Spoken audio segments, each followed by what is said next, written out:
Good afternoon, everybody, and welcome to the Women in Basketball event. We call it. It used to be a Women in Basketball lunch, so I hope you're having something to eat, but we can't supply it for you this time. My name's Nick Honey. I'm the CEO of Basketball Victoria, and to begin, I'd like to acknowledge the traditional owners on the lands that we're all meeting on today, and I'd also like to pay my respects to the elders past, present, and future and emerging. Welcome some of our VIP guests that are attending today. We have board members of Basketball Victoria, Dr. Katie Rowe and Kylie Bishop. So welcome Katie and Kylie. BV Life members, Terry Davis, Elaine Hardwick and Faye Campbell, I believe, are going to be on the call today. Basketball Victoria's Wall of Fame member, the amazing and very famous Shelley Gorman. So I hope Shelley's on the line. Welcome Shelley, great to have you here. BV Commission members Ian Leckie, Kib Brown, Helen Pawsey and Tony Long. Ned Coton, former Basketball Australia chairman, more famous as a former Basketball Victoria vice president, I think. So welcome Ned, thanks for joining us. Janice Crosswhite, Janice is known probably to most of us around the traps and has been a great supporter of Victorian and Australian basketball for many, many years. So welcome Janice. We also have Australian Pearl, Evie Patterson. Nice to have you here, Evie.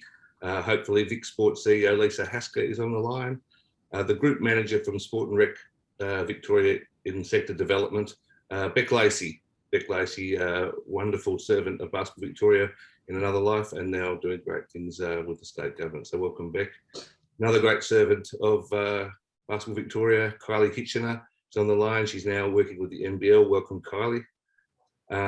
The CEO of Spalding, great partner of Basketball Victoria's Chris Lambert. Welcome, Chris. And also representing Echo Australia, another great partner of Basketball Victoria's Claire Nixon and Shari Dawson. So welcome, everybody. Also like to introduce you to and welcome our panelists today. On the panel, fantastic panel, we have Jacqui Dover. Welcome, Jacqui. Jacqui's the first Indigenous female to referee the NBL. And very exciting news recently. She's recently been selected as one of the 6 referees to participate in the NBA's referee development program. So she'll be heading over to do that. We'll hear about that later, hopefully. Taryn Kirby, the FIBA Women's World Cup, General Manager of Marketing, Comms and Media. Big title and a big job. Really excited to hear from Taryn about the plans and goings on with the upcoming World Cup. And of course, Tracey Browning, another one of the BV board members. Many of you will know Tracey, and she's currently in her day job, the General Manager of the Southside Flyers. So welcome, Tracey. Just as a brief intro, I might just take a minute. We all acknowledge it's been a really challenging 18 months for everybody, particularly in Victoria, and particularly so for the sport of basketball in Victoria being an indoor sport. And we know that the social interactions and community sport it will be more important than ever for our mental and physical well-being as we head into 2022 and as sport opens up again. Next year, Basketball Victoria will be implementing a strategic planning refresh, and one of the key focus areas will be our women and girls participation strategy. We've consulted with our associations and our board and our commissions in recent months and understand the need to concentrate in this space, particularly in the areas of coaching and access and particularly leadership pathways. So with that in mind, it'll be interesting hearing from Taryn about the FIBA Women's World Cup, and we really hope the success of the Women's World Cup, notwithstanding it is in Sydney, can help drive momentum and translate into aspirational hopes for Victorian girls who wish to become, the next Ezzy, Meg Begor, Jade Melbourne, Jacqui Dover, or even Cheryl Chambers. We look forward to 2022 being a basketball-filled calendar with participants, coaches, officials, volunteers, all enjoying a return to our great sport, and hopefully a new beginning and a rebirth, and we can just launch into it and make Victorian basketball fantastic and bring it back up to the speed as it was charging ahead in 2019. With that, I'll hand over, and we're very honoured again to have Candy Hertz as our MC. Welcome, Candy. Some of you remember thank you. Last year, so enough of me, and I'll throw over to you, Candy, to get the show on the road. Thank you so much, Nick, for kicking us off and for having me back this year. Hi, everyone. It's so nice to see you all. I promised you last year that it would be a year this year that we'll sit down, we'll have lunch or wine, and I lied. So I'm so sorry. I apologise for that. Who would have known how the world plays out? But this is what today is all about. It's about those twists and turns that happen and how we choose to deal with it. So I'm so sorry we aren't together this year. I promise you we'll be together next year. And I hope today it's a chance for you to just kick back, relax, enjoy listening to some incredible people who are in very diverse parts of our sport. You might even want to go for a beautiful walk today and listen to us in your ears. But if you're watching and you can only stick around for a little bit, don't worry, we are actually recording today. You can catch up on everything later. So here's the thing, guys. I know sometimes there are words, and momentum is one of those words, that we just know that word. I don't know, when we learned it at some point in our schooling, and it just sits with us like a word we just use here and there in our vocabulary. But sometimes I find it really interesting when it's a theme, and that is today's theme, to actually go back to the roots of the word and go, what's this word about? So I Googled it. And of course, the only place to get information. And it actually said this. It actually said momentum is a commonly used term in sports. A team that has momentum is on the move, and it's going to take some effort to stop. I love this. Listen to these next words. Momentum is a physics term. So the amount of momentum something has is dependent on two variables: how much stuff is moving and how fast it's moving as well. So I tried in my mind to think about that in our context, how fast stuff is moving and how much stuff is moving at one time. And when I thought about it, I thought about the things that have momentum within our sport. So individual momentum, each independent person. Then as a team, maybe a team on the court, off the court, or collectively. And then the community, everyone that's sitting here and watching our webinar today, no matter what your role is, you are part of the community momentum of basketball in Australia, basketball in Victoria, and basketball maybe as micro as your local club. I also did find a really beautiful quote from our man Kobe, and he said, in an individual sport, yeah, you have to win titles. But baseball and basketball, they're different. One person can control the tempo of a game, can completely alter the momentum of a series. There's a great lot of individual talent in that. And I'd love everyone to just take one moment to just go in a little bit and think, as an individual, yes, you're part of a community and you might be part of a team, but you're still an individual. And how does that play a role for you when it comes to momentum? What does that mean for you? How do you support it and grow it? How are you getting in your own way of your own momentum? All those sorts of themes are what we're going to cover off today. So there you go, physics lesson. Who would have thought? So we've had our beautiful guest panelists already introduced by Nick. So thank you so much, Nick, for taking that task.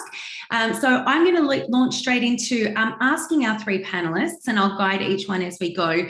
To start off by doing, I know they're all amazing legends of our sport, but there might be a chance that you haven't had an interest or a knowledge or experience in the area that each one of these individuals work in. So Jacqui, we'll start with you. Can you give us just a really quick bio of Jacqui, your career, what you've done, and how you got there? A couple of minutes, no length is too long, and just give us an insight in case anyone doesn't know you and hasn't had the pleasure of meeting you. Who is Jacqui Dover? Well, I guess starting off, I'm Jacqui Dover. I'm one of five kids in a very basketball orientated family. So we grew up on the Gold Coast around the basketball stadium. I actually played basketball for 16 years, refereed a little bit when I was about 12, 13, 14. When you're at the stadium that much, you might as well make a little bit of pocket money. And then I moved up to Townsville out of home at 15 to try to pursue a WNBL career. So to play in the state league team up there, and then hopefully the dream was to play for the Fire.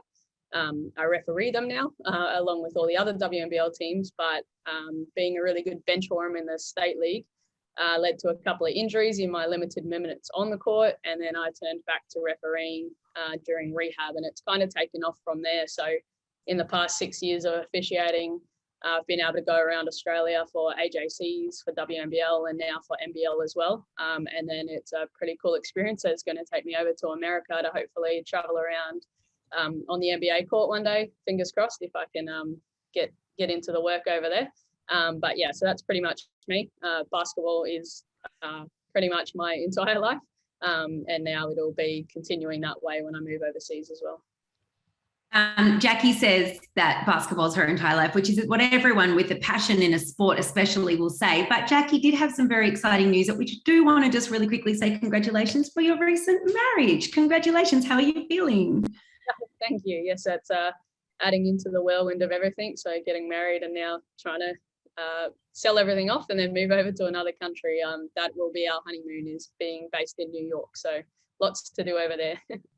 Oh, it's so great. Well, congratulations. We're so thrilled for you. Over to you, Taryn. We'd love to hear about you and your career and you as a person.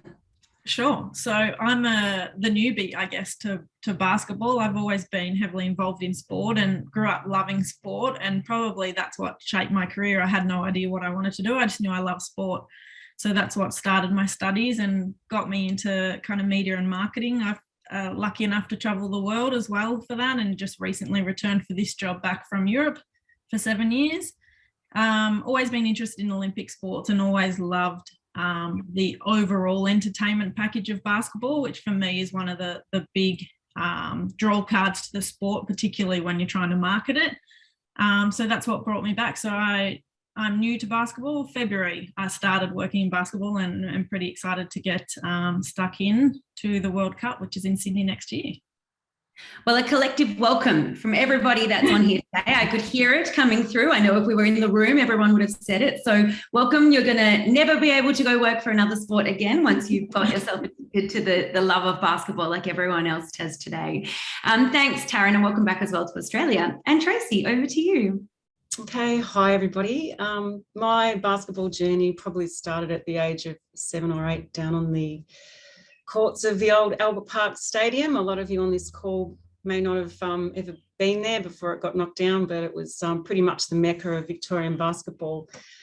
And I was lucky enough to stay on the pathway. I had some incredible junior coaches in my career. I was very fortunate to have the likes of Ray Tomlinson, Sandra Tomlinson and Tom Maher very early on. That shaped my attitude and my work ethic. I went through to represent Victoria in state teams in every age group, and then was lucky enough to win a scholarship to the AIS in the early 80s, and then moved into the WNBL. Again, incredibly fortunate to win 5 championships in a row, one with Coburg, then 4 in a row with Nunawading. Again, incredibly lucky to be coached by the amazing Tom Maher. I've also spent some time on the Dandenong Basketball Association board, and have recently been elected to Basketball Victoria board, which I'm very excited about and very humbled to have been elected. Just because you're on a board doesn't mean you know everything, of course, and you need to open yourself up to learning and to growing, and this is my opportunity to sort of make a difference on a bit of a broader scale. And yeah, that's about it. Oh, Tracey, we're in good hands having you on the board, and it's amazing because we will talk a little bit today about the rise of the female presence within a higher ranking in the basketball world and how important that is. So let's definitely touch on that topic again a little later. I think for everyone watching today, especially our young aspiring female athletes, and of course we're so happy and thrilled to know that we've got male athletes on here today as well. We definitely want the sport in general to grow and keep improving. But I think what's really cool to know right off the bat is look at the places you can travel to in the world. Look at what all 3 of our panelists today have been able to do. And a future that they've been able to create themselves that's even bigger than just in Australia, which in itself is an amazing feat, even just in Australia. So a lot of today is about thinking about the different roles that are available for you in your future. What could you do? How could you be involved in this sport, not just as a player?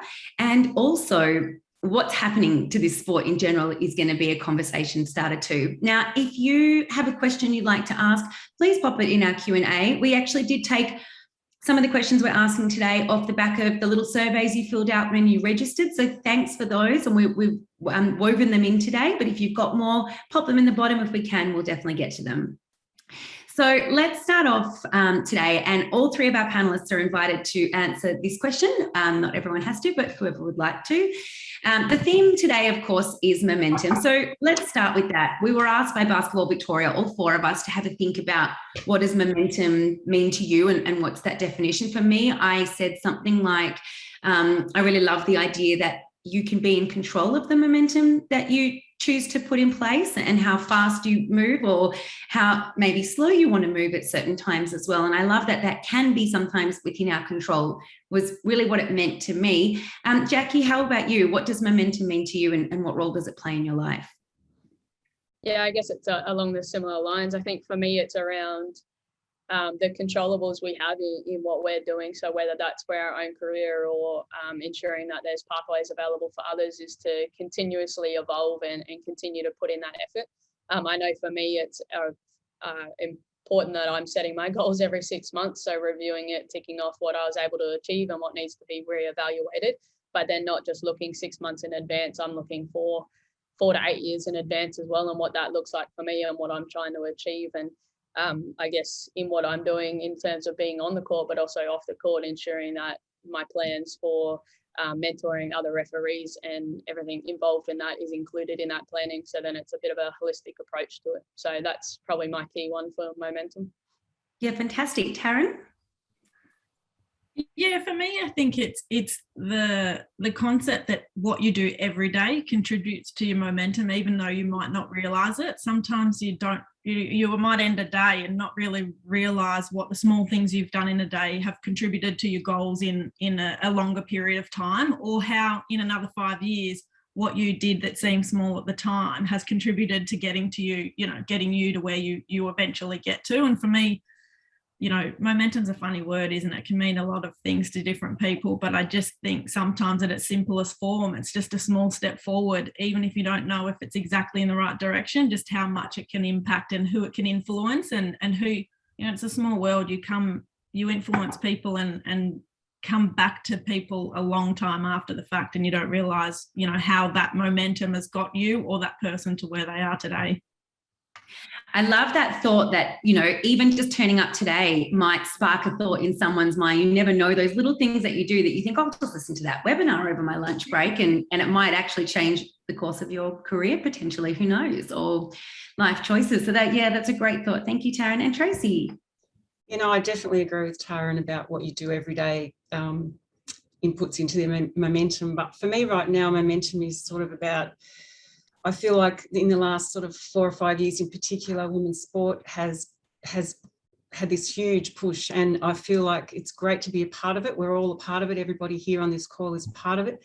And for me personally, I feel like the best thing I can do is inspire other people around me to be the best they can be, other females around me. And it's not, inspiration and momentum doesn't just come from us women, it comes from men as well. I'm sure there's a lot of men on the call that are just rapt to see us all being so successful at the moment and having the spotlight put on us. So whatever I can do to keep this wonderful momentum going, I try and do it every day.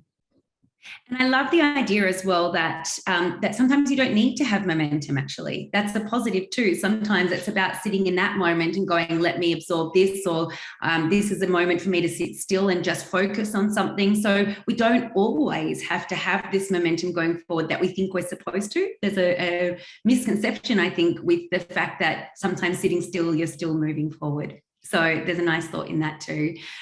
I'd love to know, and I think a lot of the people on the call today would also really love to know, and I really just, whoever would like to start this conversation, what's the state of women's basketball, especially in Victoria at the moment?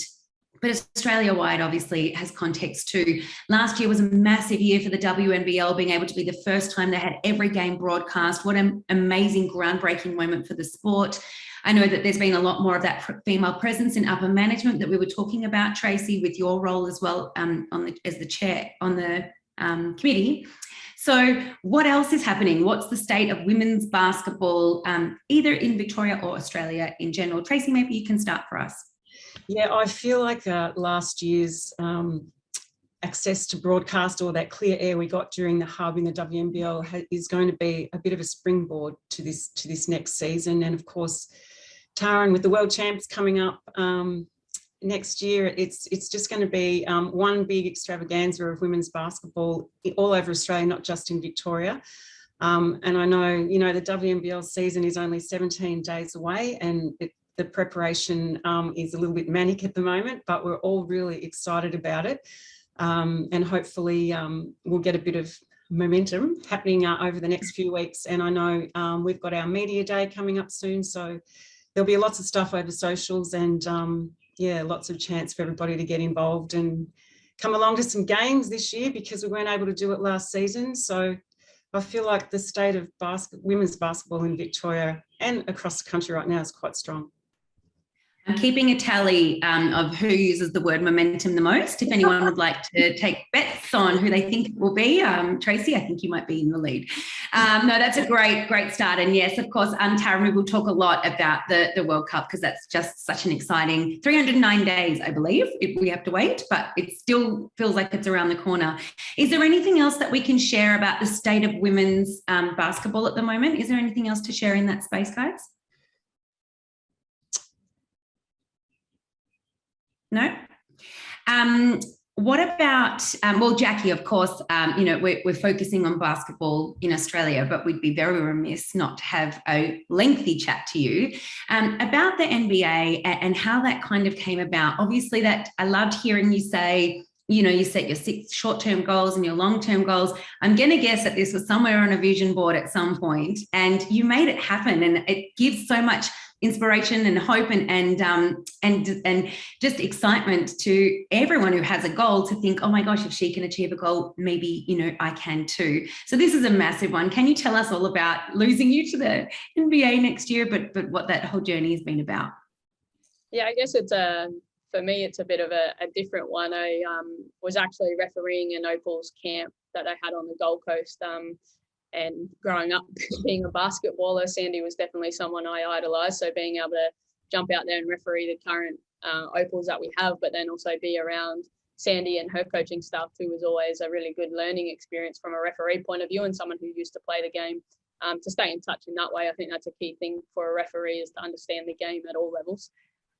But yeah, I just remember chatting to her and going, you probably don't know the answer, but I grew up wanting to play WNBL, and college was always on the cards as well in terms of what my goals were as a kid growing up. So did she know too much about the referee pathway and how it is over there? I think we're in a good position in Australia to be working towards having more full-time referees and a more of a career that can actually be a 24/7 job for people. But at present, we're not quite there yet. And so being a basketball fanatic, being on the NBA staff would be pretty cool. That's your job. You get to travel around, referee really amazing athletes. So I was just chatting to her, and then I did a bit of Googling. Like you said earlier, that's where you want to find out any information. So I jumped on, tried to figure out what the pathway to get to the NBA is, and they actually have an officiating profile you can create. So created it, didn't think too much of it, to be honest. I was like, oh, well, I'm assuming there's thousands of people on here, because everyone in the States wants that job as well if you're involved in refereeing. And then actually got, I'm assuming everyone that had a profile got the opportunity to apply for tryouts. So I applied for that. Bit of a this won't happen type thing. I remember even screenshotting it, sending it to my best mate, and was like, haha, just filled this out, like so be it type thing, moving on. And then got the email to say I was selected as one of the 40 referees to go to that. So I was one of 5 international. 3 came from Europe in the FIBA pathway, and then another European as well. So that was a pretty cool experience. That was a couple of months before COVID came into Australia and kind of stopped everything. So I went to the tryouts. It was a really awesome experience. And then have just been in touch with my scout from there. So I'm part of the prospect group, they call it. So sending game tapes over. So my WNBL games last year in the hub, that experience to start off with from a referee point of view, and someone who spent so long in Townsville, to be back for what's home for me was really exciting, and to be around the athletes and be able to referee that frequently too. Usually we go weeks between games just based off how our rostering works. So sending over my WNBL tapes, my NBL preseason games and whatnot. And then we were sent the opportunity to apply for the RDP position. So I sent my resume through, got invited to interview, fangirled a bit. We had a couple of the ex-NBA referees on there, so that was pretty cool to be able to have a chat to them and answer all the kangaroo questions and whatnot that come naturally in that type of setting. And then, yeah, I had set goals coming out of those tryouts around, well, I want to be in the G League to then progress to the NBA within the next few years. So that was part of something that I was kind of just trying to chip away at. It kind of got past the cutoff of what I thought I would hear from the job. So I remember the week that I decided, checking my emails at 2 a.m., 3 a.m., 4 a.m. every day was taxing on the body with the time zone. I kind of came to the conclusion that maybe I didn't get it. That's no worries. I remember sitting down and was like, no, that's it. I can't control if I've got it or not. I need to sit down, reevaluate my goals. And then so I sat down that week, did it, reset everything for the next 6 months, 12 months, and then going from there and hopefully reapplying for the position and whatnot. And I think a week and a half later, I got my offer call and I was like, right, well, that was an exercise that didn't need to be done. So yeah, that was kind of it. So yeah, it was a different experience, but it started off a chat with Sandy and then a bit of Googling to lead me to where I'm at now. It's kind of crazy to think that it required Googling, like that it wasn't a clear and obvious natural pathway that was information that you had easily accessible. You actually have to go hunting for it. And I think that's such a big change to what you're trying to do with with the people that you're mentoring through that referee program, to make it a lot like clearer and simpler. Like, this is what you do if you want a pathway in this industry. So I think that's obviously going to be a big thing that you can contribute back once you do get back. Although, how long are we going to lose you for? In a good way, of course. Well, I think in the politest way, I hope to be back in 30 years after a successful MBA. No. That market for Australia is pretty clear cut through our system. I think, looking overseas was a bit different. And they've got their pathway there, but I think that curiosity to trying to get over there. Fine. Well, we accept. If you want to go for 30 years, we will have you back when you come back then. That's perfect. No, thanks for sharing that with us. It's such a long path. And I think back to what Taryn was saying, you never know that one little conversation that you started off having with Sandy started that momentum, 10 points to me, started that ball really moving so that you can get into this journey and really succeed in it. So congratulations.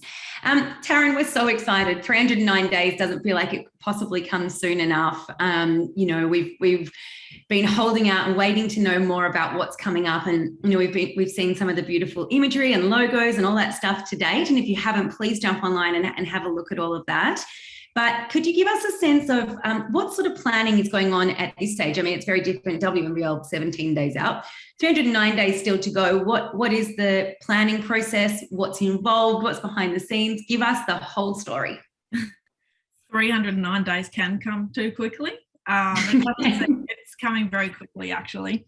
I seem to shut my eyes, and we were 500 days to go, I swear, last week, but it does happen quickly. Look, it's funny with COVID, it's probably changed our approach to how we would normally market an event, because the behaviours of the market obviously change. People are not quite ready to think about investing in an event next September just yet. So our kind of marketing, I guess, outwards facing marketing, where people will see us doing a lot more things, will happen in the new year when we're sure we're open and everything's happening. So at the moment there's a lot of base planning. So basically we've got everything in order for Christmas to kind of hit the ground running in the new year. So I mean, how long's a piece of string as to what we're doing, but it's really exciting. The marketing program kind of covers a lot of things. A road show, so being able to travel to different states, including Victoria, different events in Victoria, to bring the World Cup kind of in an activation form to different states and different associations and groups. Ambassador program, looking at people inside basketball, but also people outside of basketball that have a genuine connection with the game.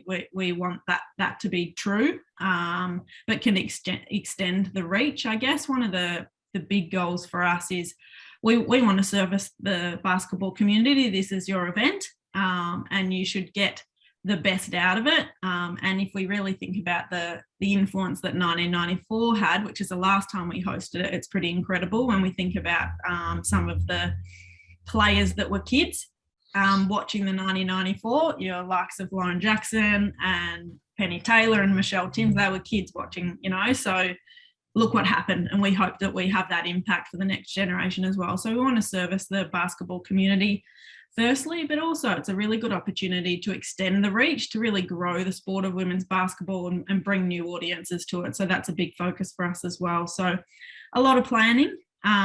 Hopefully, we'll become visible to the world even more in the new year. I saw Tracey smirk when you said the 94 World Cup. Tracey, have you got a story for us? Oh, well, I was just smirking actually because Taryn said Michelle Timms was a kid watching, and I'm sure if Timsy's on this call, she'd be absolutely thrilled to hear that you think she's 20 years younger than she is. But Right. I was at 1994, and it was a fantastic event. There were a lot of stories from there, probably not suitable for this call, but yeah, look, amazing. And look, it's just going to be fabulous to see. Hopefully the Opals can get on that medal dais, and as Taryn said, it's going to be a terrific legacy for the kids that are there next year watching. Yeah. Jacqui, maybe we can tempt you to come back for that. Maybe. Yes, I'm not sure on the selection process to that truth either, but yes, if I was fortunate to get a call up for that, I'd definitely be interested. Okay, people listening, we know what we need to do to get our girl back. Tracey, I'm glad that you actually mentioned stuff, back from the past, because I know growing up, and thank you for sharing, the journey that you've been on. Growing up, as a teenager, playing with some childhood idols, were there some people along the way who just took you under their wings and mentored you and supported you? Obviously, it sounds like Tom did, but was there anyone else really who kind of was just there for you? Yeah, I think coaches in particular are, always a big part of your life. But I think, I really looked up to players like Robin Marr and Michelle Timms, and Shelley Gorman, if she's on the call, hi Gorms, but even though she's younger than me, I still looked up to her. Like, she was an incredible role model. And, I think every team you play with, there's someone in that organisation, that inspires you and helps you. So I've been just so lucky in the teams that I've played in and the coaches I've played for, and they've all been inspirational, and, hopefully, and a lot of them are still continuing to do so. Like, I know Shelley's just taken up the assistant coaching role with Shane Heel at the Sydney Flames, and we're all looking forward to seeing her back in the league. It's been way too long. And that's the beauty of basketball. Once you stop playing, there always seems to be opportunities to get involved and keep your influence and your inspiration up. And before I just want to, Jacqui, I just want to say, we're all so proud of you for what you're doing, and you're going to create so much opportunity for others in your path. So I just wanted to say that. Thank you. Oh, that's beautiful. Jacqui, focusing on keeping on this mentorship kind of theme, which will stay on for a little while now. Correct me if I'm wrong. I hope I'm right on this, but it feels like Tony, who was a wonderful female ref in the NBL for so many years, a real groundbreaker herself. She was a mentor of yours, wasn't she? Yeah, she definitely was. I got the call up for my first NBL preseason game. I got a message from her, "What are you doing?" I said, "I'm on the Gold Coast visiting my family," and she was like, "Well, can you get to Cairns? Scott needs someone for an NBL game." And I said, "No worries, I'll change all my flights." And I went up there, and she was amazing. So I got to work my first preseason games with her, but she's been a key part of that, as well as Kylie Vivoden, who's a current referee in the WNBL, being in Townsville, being able to work weekly A-grade games with her as well. I know when I first started that year of refereeing, and kind of realising that it was a pathway, they both played a massive role in how I've shaped to now. They're both people I'll call up after games, or if there's anything. I know anytime I got news about the tryouts, the NBA, everything like that, Tony and Kylie were both the first people I called and was like, "Oh my God, this happened," or "Hey, how do I handle this?" So yeah, Tony's definitely someone who was in the NBL league for a very long time, and was a nice mentor to have around, and same with Kylie as well. So they're both key parts of how I've become a referee. So hopefully that can be the same for me for future female referees too. Oh yeah, that's fantastic. And for anyone who's a bit younger watching and doesn't know how to access a mentor, my biggest advice to you is just ask. Find an opportunity to connect with someone, people who are a little bit older. It doesn't have to be older, like Tracey said, but it could be someone younger, but it might be someone who you look up to, or it doesn't have to be someone famous. It could be someone from your local club, but it could be someone who's, playing currently in a higher level, and just connect with them, because all of us want to give back. That's the truth. And you feel honored and thrilled that you got to a position and you want to be able to support someone else. Or anyone who's younger, my biggest advice right now to say to you is, just ask, "Hey, can I talk to you about the career I'm looking to create for myself? Or I'd love to know more about your career. Could I have a coffee with you?" Or something to that effect. So with that thought in mind, that would be my advice but a much more holistic bit of advice.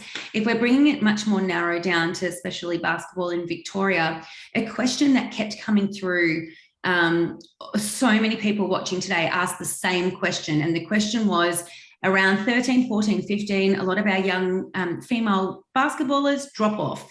The retention it's really hard to retain them for a variety of reasons, but it seems like they want to keep going, they just don't. So let's have a chat to collectively what we can suggest to some people today who really want the response of how do we keep retaining them? And then maybe Jacqui at the end, if we can chat a little bit about the mentorship stuff that happens within the ref world now as well, and how we can keep that going with the academy and things like that, that'd be great. So any thoughts on what we can do for retention of that younger female audience basketballers?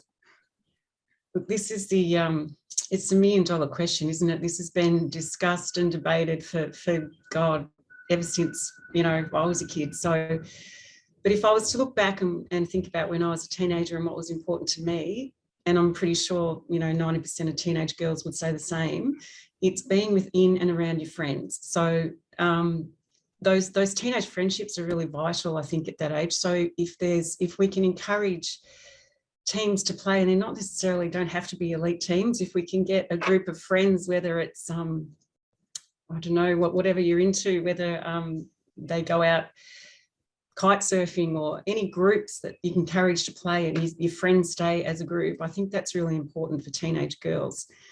I also think the push for comfortable playing gear and playing uniforms is really important at the moment. We've seen a lot of other sporting teams that have gone from those really perhaps tight, ill-fitting uniforms to actually uniforms that actually feel comfortable. And I'm going to go back in 30 or 40 years now, and I know when I was playing, we played in these things called bum shorts. I don't know if anyone on this call like bloomers, familiar with that. Bloomers, bum shorts, different in different states of Australia, I think. I look back on photos now and I just think, my God, what was anybody thinking? Why were we allowed to play in those, for starters? So that's an important part of the piece, I think, that for young females in that awkward teenage growth spurt, that they feel comfortable in what they're actually playing in, and that it's okay to sweat. Well, very normal. Taryn, I imagine stuff with the World Cup is going to help with this as well. I think that feels like that's part of your vision. Is that right? Yeah, absolutely. I think on a really wide kind of holistic view, there's a really famous saying that people say a lot, and that is that you can't be what you can't see. So the more that girls see that older girls can still play basketball, I think that encourages them to continue to play and stay in it. So I think that kind of piece from a World Cup perspective, that inspirational piece, aspirational piece, I think is really important to us, and connecting our legacy program, and so that's junior towards the World Cup is another piece of that puzzle. But I also think where girls decide not to necessarily play basketball in the same way, there's also other avenues to stay involved in the sport of basketball. If you don't want to continue to play anymore, doesn't mean you can't still be involved in your association in a way that you still enjoy. You could referee like Jacqui, you could be on the admin side of things, it could be a career from my perspective. So there's a lot of ways girls can stay involved in the sport if playing isn't necessarily the path that they want to continue. Yeah, great. And what about like the second part of that question? And maybe Jacqui, we'll get you to start off with this. The second part that came up with that in so many people's responses was in relation to being very male dominant and having that real, especially in the referee space, but players and coaches and everything too. No, like never any man shaming or anything like that we want to encourage in this conversation. But what do you do to overcome some of that male dominance that is still making its way through this sport and maybe potentially being a part of the reason why those teenage girls are dropping off? Jacqui, that question actually was aimed quite a lot at you, from people who'd written in to say, how'd you do it in this male dominated space? But I'd love to broaden it. But would you mind starting off with the thought on that? Yeah, I guess growing up playing, like I started refereeing about 6 years ago, so I came in at a bit of a later stage where I had developed a whole lot of life skills that can essentially help you just go, well, this is what I'm wanting to do, so I'll just keep chipping away. But I guess growing up, like I made the decision to move out of home at 15 to go to Townsville, and I think the community that I felt up there in Townsville was something that was a big factor in how you retain people. So I think it's that inclusion and making sure that regardless of your age, gender, or anything, that everyone feels welcome and supported. And I think having different competitions is a key way to that. Different programs. I know that we have a lot of programs specified for young kids that might not be overly talented in the sport, but we want to retain them. So we should be looking at those type of avenues for when you are getting to those teenage years, and you might not be the most talented on the court, but you enjoy it. And like we said before, around friendships and encouraging just a more less competitive competition, to say the least. But yeah, so then if people are wanting to stay involved in the game, they can. And I think that's always been a key focus of mine is like when I was the ref coordinator for Townsville basketball, is we need referees, and it's a countrywide bit of a dilemma that we have such a shortage that we then burn out the referees we do have because they are doing 5-6 games in a row, and it can be really taxing. By the time you get to that 6th game, you might be a 15, 16-year-old girl who's working in under 18 boys game, and it doesn't matter if you're male or female. By that age, you're getting a bit of attitude, and then your referees are wrong, and what we're doing out there is correct, and that type of thing. I was one of those players. That's why I stopped reffing for a period of time, because I was becoming the player on the court that thought they knew everything. I didn't. I still, when I came back to reffing, needed to do a lot of rule book study. That doesn't sound fun. Yeah, no. I think it's a support network, and what I did in Townsville was try to approach people to come and referee. So players that I might think aren't overly, or not that they're talented or not, but might be coming towards the end of their playing, or they might be looking to stop playing or going to a different sport and going, hey, this is an avenue. Do you want to come give refereeing a go? Or do you want it? We did it for coaches. You'd go and ask under 16 players, hey, do you want to come coach an under 10s team? And I think we need to look at different avenues for all aspects of basketball. Right. There's so many people that play basketball for years, and then we just lose them to the sport altogether. They might just stop playing, and then they're not involved in any capacity, but they have so much to bring to the game just from being around it and having that passion for it, that I think that's something that we could look into a lot more, around going and tapping them on the shoulder and saying, hey, would you like to give an administration, a supervisor role, a coaching, or an officiating capacity? So just those different types of, I think, actively going to people who are involved in the game. Which is what happened to you. So it clearly works. So they just need to implement it a little bit more. Talking about the younger women, we've kind of done quite a bit of that. Let's talk about people with a bit more experience. Andrew did pop a good question in our Q&A, and he said, what are some of the barriers that exist to involving women in sports leadership positions? Tracey, you've got experience with this within and outside of basketball as well. Do you want to cover that one off? Yeah, look, I think traditionally, and I think things are changing a little bit. We've still got a way to go, but I think there were only so many jobs for females, and I think females were sort of fighting each other for that 1 or 2 positions that were available and doing ourselves a disservice. And I think one of the reasons that I put my hand up and applied to be on the BV board was not only because I want to help shape things and change things for women and girls, but also to encourage other people to put their hands up and see that this is possible. And women have been underrepresented recently, but I look at people like Peggy O'Neill, Melburnian of the Year. She was just voted Melburnian of the Year recently, and she's just been a trailblazer, being the first female president of an AFL club to win a premiership. You know, people like her, we're slowly starting to, I think Kate Roffey and Kylie Watson, I think, are the 2 female presidents of the 2 grand finalists in the AFL this year. So we're still certainly starting to see a lot more female representatives in those very senior type roles. So that's part of my motivation as well. Not that I think that I'll ever get to where they are, but, you know, if I can inspire other people to put their hand up and just open themselves up to growing and learning. Taryn, you're as well in this position. You have an amazing senior general manager, marketing, media, communications, like all this. I don't even know if I spat it all out right. But this amazing senior role and something that's so important to us this year. So talk us through maybe getting your role and how that kind of came about, and how else can we get some more female leaders in there? Yeah. What is the title that you've got again? It's General Manager of Marketing, Media and Communications? Yeah, I can't even remember the order myself, but it covers those three. It's funny. I'd like to have an exotic story about how I got the job, but I just applied, and I think that I just want to back up what Tracey says. I think one of the best ways for women to continue to push the leadership is to put your hand up. I think there's a lot of women that can do it, that don't necessarily yet have the confidence to back themselves and know that they can do it and believe in it. And I think the more, it's not a case of women developing into those roles. Women exist that can do those roles now. It's just about having the confidence and the support to do it. There's always going to be people that make it a little bit harder, but, Candy, I think you touched on this before. There's also a lot of men that are supportive of it and actively, helping that. So find your support group, put your hand up, back yourself, because it's probably one thing I think, I don't like to generalize, but I do think that women can do that more. 100%. Absolutely.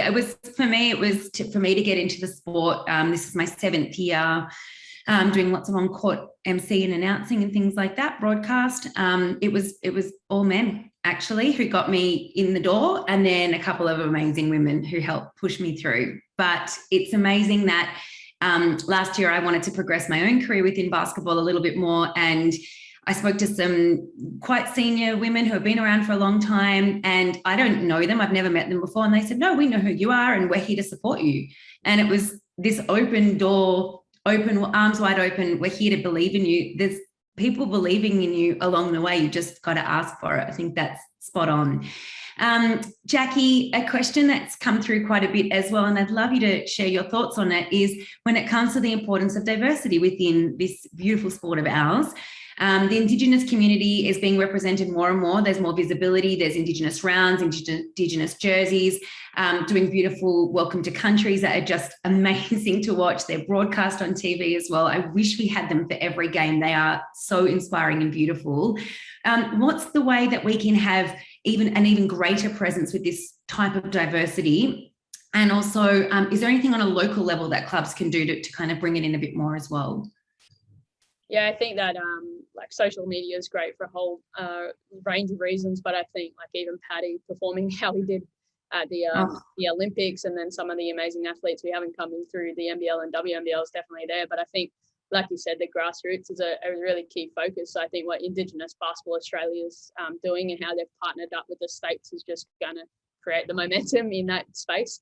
But yeah, I think the Indigenous rounds are really amazing. I think it really highlights our culture, but I think making it a regular thing that we do a welcome to country, or we have the flags hanging in the stadiums on every single game, I think that's a really important thing. And I know being from Queensland, Basketball Queensland state uniforms, having the Indigenous design on there, that's just a regular thing that we do now. And I think it's really exciting what states are starting to roll out. And then just providing that support for an association base. I know it can be a bit of a, not scary, but a daunting thing to do it correctly at an association level, because you might not have the resources available. So I think that's starting to filter down from Basketball Australia through the states. And I know having IBA around is a big push forward for that as well. But yeah, I think, I guess it's similar to the mentors, just asking your elders in your community or people that might be on different panels and boards and whatnot, but just reaching out and asking for that support. Hey, we have interest to do this at our association level. Could you help support us so we do it culturally correct as well? So then we're not offending anyone with it, and people are doing it correctly that way. But yeah, I think there's really good progress with that. But yeah, I'd like to see it just on a regular basis. The Indigenous round's awesome, and it's similar to when we do the mental health rounds. I think they're really, really key to just really celebrate that way, but to make it a regular thing would be awesome. Yep. Education is key in all of this space. So it is daunting. You don't want to get it wrong. No one wants to offend or disrespect anyone. And sometimes you don't even know you're doing something that could be disrespectful. So education in that space is key. And like you said, just ask for that help. And I'm sure, again, arms wide open, say, yes, we'd love to, support your local club or local community. Taryn, I imagine you guys are probably playing a little bit in this space too with the World Cup, are you? Yeah, absolutely. I must say, as an individual, having been overseas for 7 years, one of the most enjoyable things I've done since I've got here is to learn a lot about how the country's progressed in this space of diversity. And that doesn't mean we're there yet, but that, you know, you've both kind of echoed what I think. And I think there's, you know, it is daunting. You want to get it right. You know, if anyone's familiar with our Women's World Cup logo, that was created or inspired by a 14-year-old Indigenous basketball player who made this amazing piece of artwork that sits in our office, and it's actually mind-blowing. And that painting inspired our logo, and to be, you know, a small part of that process, to learn, even, you know, I've never seen a piece of artwork like that being created, and we were really lucky to be let you know, to have a film crew film that, to see that process. And I was just blown away by what goes into it. And this is a 14-year-old girl, spent 2 days doing it. It's a pretty amazing thing. And so you know, I've been so pleasantly happy to see, you know, how much we can do in this space. And I'm learning a lot myself, which I'm really excited about. And there's a lot more to come. We you know, unity and diversity is they're huge kind of pillars that we talk about a lot with the World Cup, and we want to make sure we do it right as well. So there's, yeah, it's nice to see. And that logo, every time I look at it, it makes me smile. There's a beautiful video on your website with it. Yeah. What's the website URL? womensworldcup.basketball is probably the most simple. Still long, but most simple. Yeah, but please watch it. It's exceptional. Guys, we have a chance for just one more quick question that I'm going to ask for all three of you, just to wrap us up today. I'm conscious that people may be on a lunch break. And the question really is, you know, we started off today talking about how different your careers have been and the different roles that you can have within basketball. It doesn't have to just be as a player. So with a final thought from all of you within the careers that you have currently within the sport, if you have any resources or advice for someone who wants to kind of enter this space, what they can do, even just to enter it or potentially to grow a little bit within it. If you can think of anything, great. Otherwise, we can always add some more thoughts after the video on social media. But maybe Tracey, would you like to start for us? Yeah, look, just to reiterate what you were saying before, Candy, it's just so important that to reach out to any females that are within your organisation, or they're at a place in their life that you aspire to be, that just ask for help. Like you said, you know, be more than happy to have a coffee with anyone just to talk about how you got there and ways that you can help make a difference. So reaching out is number one, I think. Fantastic. Thank you. Jacqui? Yeah, I think it's fairly similar. If you've got an inkling of interest, I think just talking to somebody at your association level, or if, like I said before, social media is an amazing thing. So just reaching out to anyone who might be playing or coaching or involved at any more elite level. I know anyone that I've come across through the WNBL, whether they're players or coaches or referees, everyone's really welcoming to encourage and to be that support to help you in that right direction. So I think that's a key one as well. Fantastic. Thank you. And Taryn, like you last. I think the thing that worked for me, particularly when I was first getting involved, but still to this day, is to offer some time. If you've got the flexibility to go and volunteer some time at an organisation or an association or a club or anything, that shaped, you know, I got into marketing because I volunteered at a club, and I wasn't even in the marketing department. It just happened to be that I kind of moved around, and I just think that you meet so many people and learn a lot of things kind of when you're in the thick of it. And I think if you've got the ability to offer some time at any level association, you know, or organisation, doesn't need to be the top, it can be a local association. I think that can really help you get involved. And if you're in the right place, then the opportunities will, you know, somehow they do land at your feet, hopefully.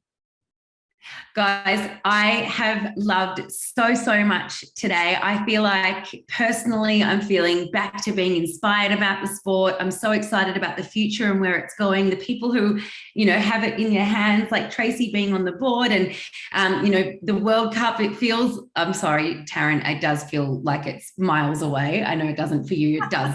I'm ready for it tomorrow, but I'm sure you need the 309 days. And Jacqui, we're so proud and excited for the career that you're building for yourself, the example that you're setting, and we really don't want to lose you for 30 years. So please come back before then.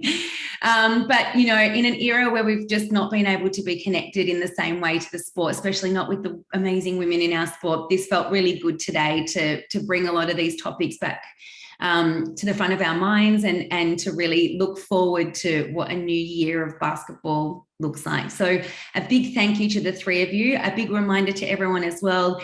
There's a survey link that'll come out.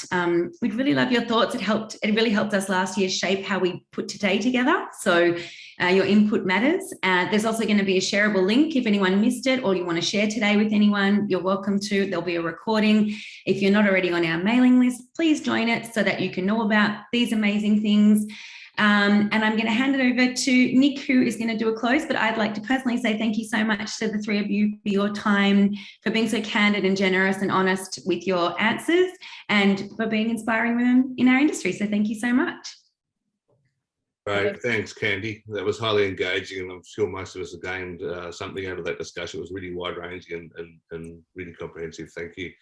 We really appreciate your time and that you've given up to MC. And as you say, you've made a promise, so hopefully we will be seeing you next year live in person, where you can have a glass of wine. It'd be wonderful. I think so. And then Tracey can tell us all her naughty stories she didn't want to tell us today. Yeah, well, we'll hear the stories, you know, behind closed doors next year. Thank you. Also, thanks to the panel. I also thank you. You know, Jacqui, fantastic adventure you're about to go on. We're going to follow it all with bated breath and see where that takes you. Taryn, 309 days, we're going to count them down with you, and hopefully it's a wonderful success. And Tracey, thanks so much for your time. Tracey, and it's worth noting, because we're pretty proud of the fact that we got there. Tracey's one of 5 women on the BV board, 3 men and 5 women. So that's a good symbol that, you know, we are trying to progress and promote our female leadership. On behalf of everyone, I'd also like to thank Mel Thomas. Mel's in the background and has been heading up our organising committee just to put on this event today. She's done a power of work. So thank you so much, Mel. Always difficult with online events, but I think everyone would agree that it's been a real success. Finally, to all the basketball community that's joined us here today, we look forward to a very successful 2022 for everyone. As I said previously, hopefully we could all see you live in person next year. And with that, I'll close and say, following the theme of today, that I hope we can all maintain the momentum. So everyone have a great afternoon and goodbye. Thanks.